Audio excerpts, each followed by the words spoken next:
Honorable Judge Page Reese Whitaker presiding. Court come to order. Good afternoon. So I understand we have a few pleas to be tendered. And are we going to do them at the same time or separately? All right. Are you ready, Ms. Vossi? Yes, Your Honor. All right. And who's handling this for the state? Your Honor, it'll be Simone Hilton for this. All right. Thank you. All right, Mr. Ryan.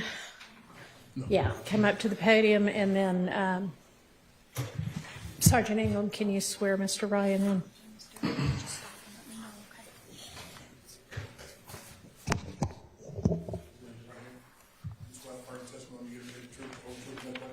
Yes, sir. Rodalius Ryan, Rodalius Ryan, Ryan. And Mr. Ryan, are you the same person referred to as Rodalius Ryan on indictment number 22 SC 183572? Yes, ma'am. Are you at this time under the influence of any alcohol, drugs, or medicine? No, ma'am. How old are you? Currently 20 years old. And how far did you go in school? 12th grade. Are you able to read, write, and understand the English language? Yes, ma'am. Do you understand that you are charged in this indictment with count 1, conspiracy to violate the Racketeer, Influence, and Corrupt Organization Act, which carries a sentence of 5 to 20 years? Yes, ma'am. Do you understand that you have the right to plead either guilty or not guilty to these charges? Yes, ma'am. And if you plead not guilty or remain silent, you may receive a jury trial. Yes, ma'am.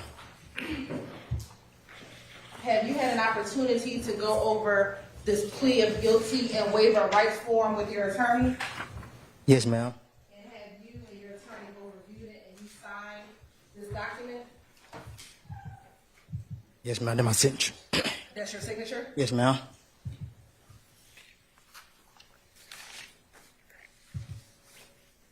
Have you had enough time to speak with your attorney, Ms. Leah Abbasi, about all of the facts and circumstances known to you regarding charges in this indictment? Yes, ma'am.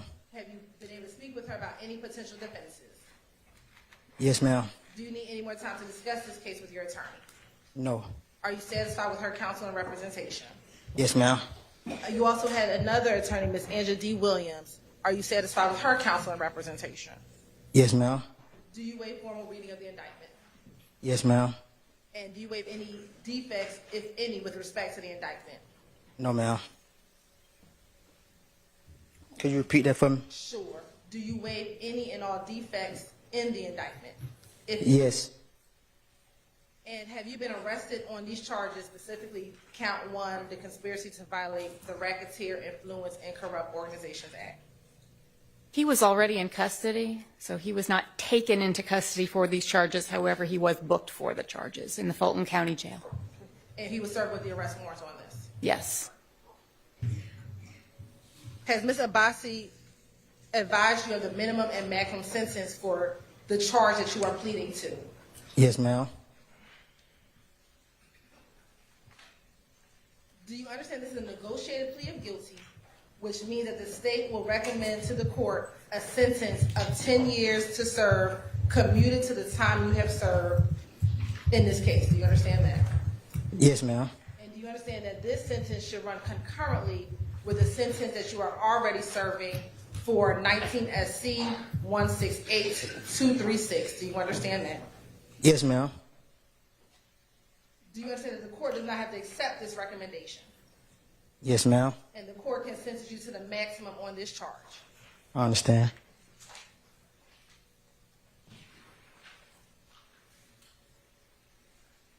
Do you understand that this plea may be used to enhance sentencing on other convictions in this jurisdiction as well as in other jurisdictions, including the federal courts?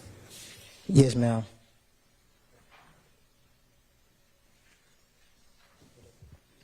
Do you understand that if you are not in the United States? One moment.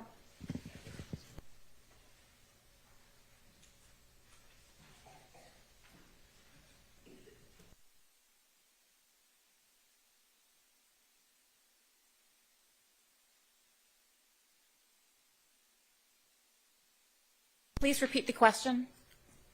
Sure.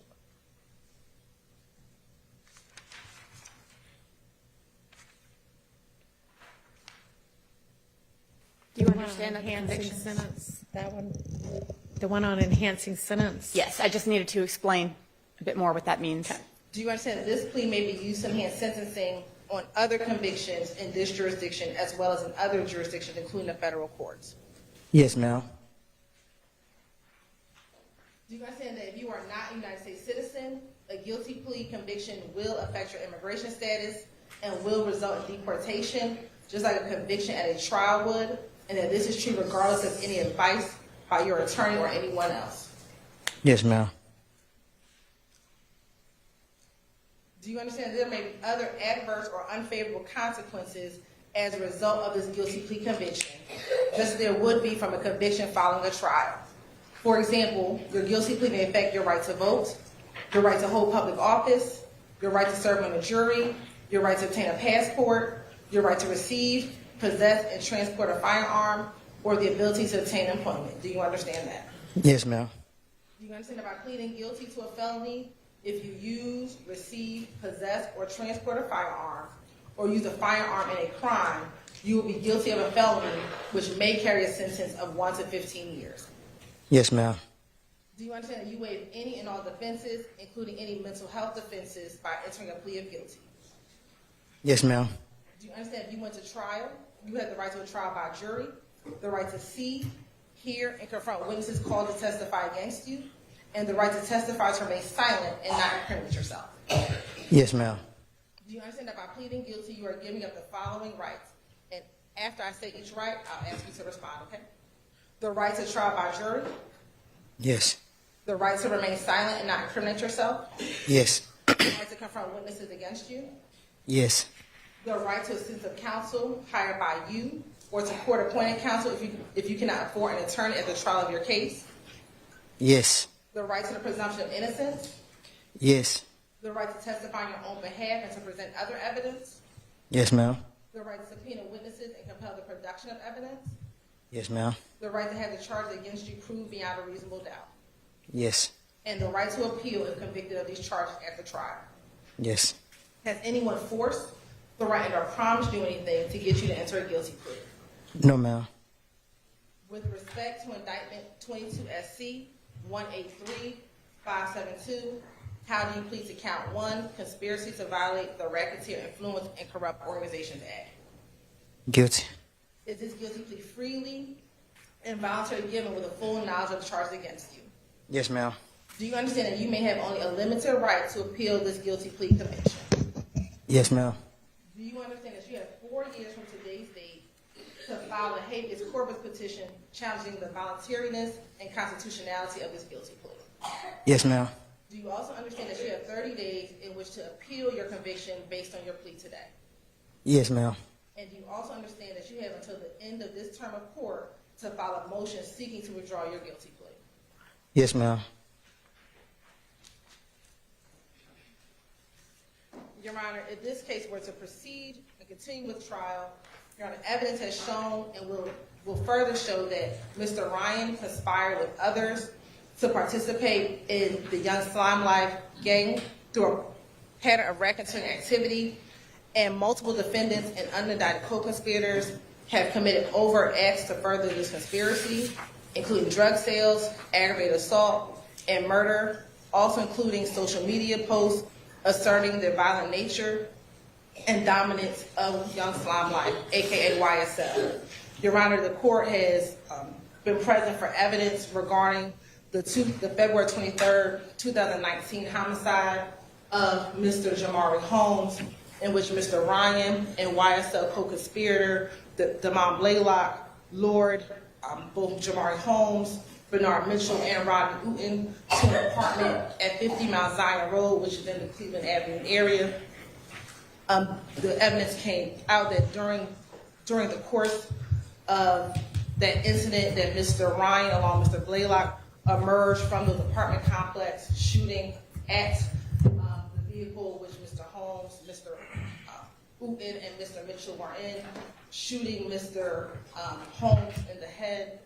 After this incident, a few hours later, Mr. Ryan is seen posting on social media, on a public social media post, saying bet YSL makes the news. Your Honor, there has been other social media posts in which Mr. Ryan has promoted or enhanced the reputation of YSL. Your Honor, the state intended to show further evidence that once Mr. Ryan was convicted of the homicide of Mr. Holmes while in prison, he continued to enhance the reputation, power, and territory of YSL.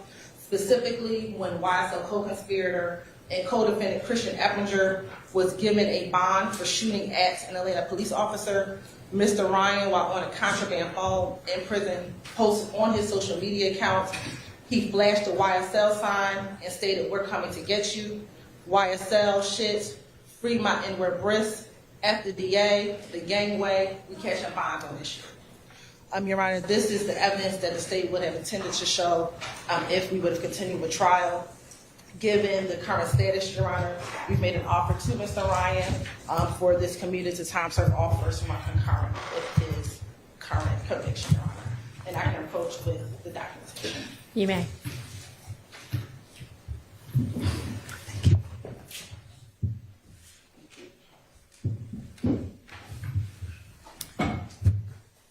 And I wanted to just add one thing to the information about the different methods you have to file things after this plea, and that is that Misty Williams and Ms. Abbasi will represent you until either the end of this term of court or 30 days, whichever is later, and so they would be the ones to talk to about filing those things unless either of them is permitted to withdraw before that time. They would be the ones to file those for you, okay? No. All right, Ms. Abbasi, is there anything that the defense wants to add to the record? Yes, Your Honor. Your Honor, I have had the honor really of representing Mr. Ryan along with Misty Williams, who I'm quite disappointed she could not be here today for an important day. This trial has been exhausting for everybody, and that certainly includes Mr. Ryan, who has been going through the court system since he was 15 years old. We categorically and adamantly deny that YSL is the criminal, dangerous street gang which it's been made out to be through this trial. We're actually quite happy with the record which was established during the presentation of the state's evidence of the alleged murder of Mr. Jamari Holmes. This plea today, Mr. Ryan is making a decision which is going to be the best for his future, what future he has, because he's already serving a life sentence. Were he to be convicted and sentenced to additional time, he would remain in custody. As I stated, we think the record established will strongly support his appeal, and hopefully, when his conviction is overturned, we don't want him sitting in prison for something else. Certainly not for actions he took when he was younger, and actions he took which are largely a product of how he grew up. As I stated, Your Honor, Mr. Ryan was 15 years old at the time of the Jamari Holmes murder. You've seen through the text messages, he was out at all different hours, doing all different things, which I don't think anyone would want their 15-year-old to be out doing. And so that is where he was, and so he did adopt the people who were around him, the people who could support him, the people in his neighborhood who grouped themselves, calling themselves YSL.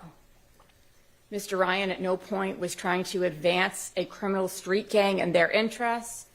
He was trying to protect himself, being a young person, largely on his own, and this is where he's ended up. I would like to say that there's been some sort of rehabilitative function here since he was sentenced to prison. It doesn't appear that that has happened. As you've heard, some of his additional cases are within the prison system. It would be wonderful if some of the money spent on a case like this could possibly be invested in the future of people like Mr. Ryan, who go into custody at such a young age, and who really then are not given the resources to make the changes that they really would like to make to have a productive future. With all of that said, I think Mr. Ryan has grown up a lot during this trial. He doesn't want to sit through this anymore. He doesn't want to ever be back in a courtroom ever again, Your Honor. He's heard about all sorts of incidents, which the 2015 crimes, he was 11 years old. Mr. Ryan's most sincere wish is to move on with his life, to put this behind him.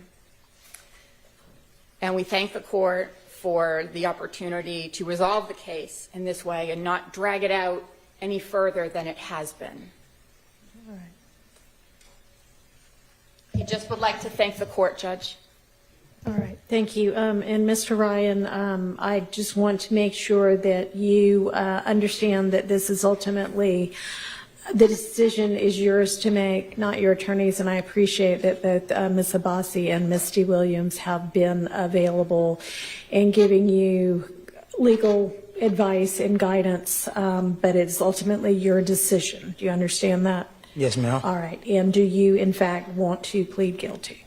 Yes, ma'am. All right, and you've had enough time to think about it and to discuss it with your attorneys? Yes, ma'am. All right.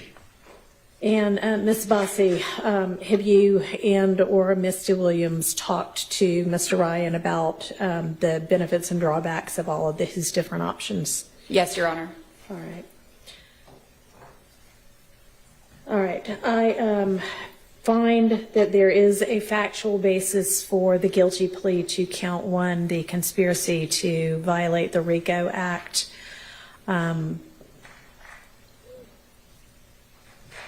Whatever the difference of opinion may be with regard to what YSL is or isn't, and what Mr. Ryan may or may not have intended, there is a factual basis that exists from the record, as it already is in this case, to support the necessary elements of the conspiracy to violate the RICO Act. And I have heard many of the alleged overt acts and the conspiracy evidence to advance the enterprise through a pattern of racketeering activity and to control personal property and money. And I find that the factual basis for that exists. And I am going to accept Mr. Ryan's guilty plea. I find it to be freely, knowingly, intelligently, and voluntarily entered with an understanding of the consequences of this plea. And I'm going to sentence in accord with the recommendation that both of the state and the defense have worked hard to negotiate here, which is a sentence of 10 years commuted to time served and to be run concurrently with the sentence that Mr. Ryan is currently serving. And certainly within the court's consideration is the knowledge that Mr. Ryan is at this time serving a life sentence for the murder of Mr. Holmes. And while I understand that that is on appeal right now, you know, those are the facts as they exist right now. So that is the sentence of this court. Mr. Ryan, at 20 years old, you have most of your life ahead of you, and I don't know what it is going to hold with regard to your appeal or anything after that. But whether it is more years in custody or whether at some point in time you see the light of day to the outside world again, which is very likely considering your age, as long as you behave yourself while you're incarcerated and do not continue to either commit crimes in prison or violate any of the prison rules. If you can be on the straight and narrow, then somebody your age, after serving some amount of time, is probably going to be considered favorably for parole. And you just have to keep that in mind, that you need to be looking out for sort of the long run and not playing the short game, but playing the long game so that you have a future in front of you still. So that is your sentence, and I wish you luck, and I wish that with further maturity, much like Ms. Abbasi has said that you have already exhibited throughout the course of this trial, that you are able to make better decisions and steer your life in a better direction. Thank you. Thank you. Mr. Matthews, are y'all ready? All right.